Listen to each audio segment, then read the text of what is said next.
आज हम बनाने जा रहे हैं पिज़्ज़ा शेफ से। और शेफ अली क्या बनाने जा रहे हैं? पिज़्ज़ा। तो ये आपके पास क्या है? पिज़्ज़ा की डो।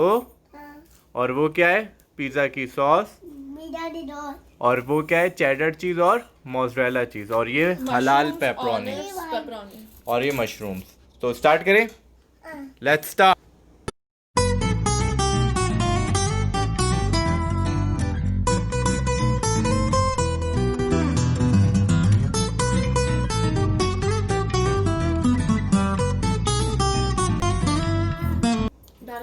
अब इसमें क्या डालो? मशरूम से। ये मशरूम है। ये मशरूम है, डालो।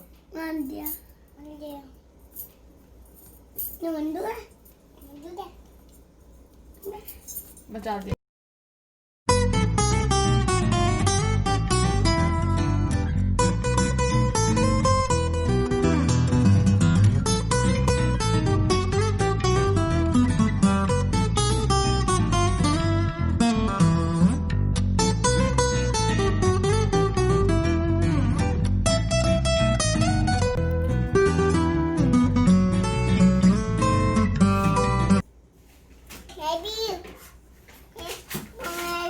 डालो आप भी।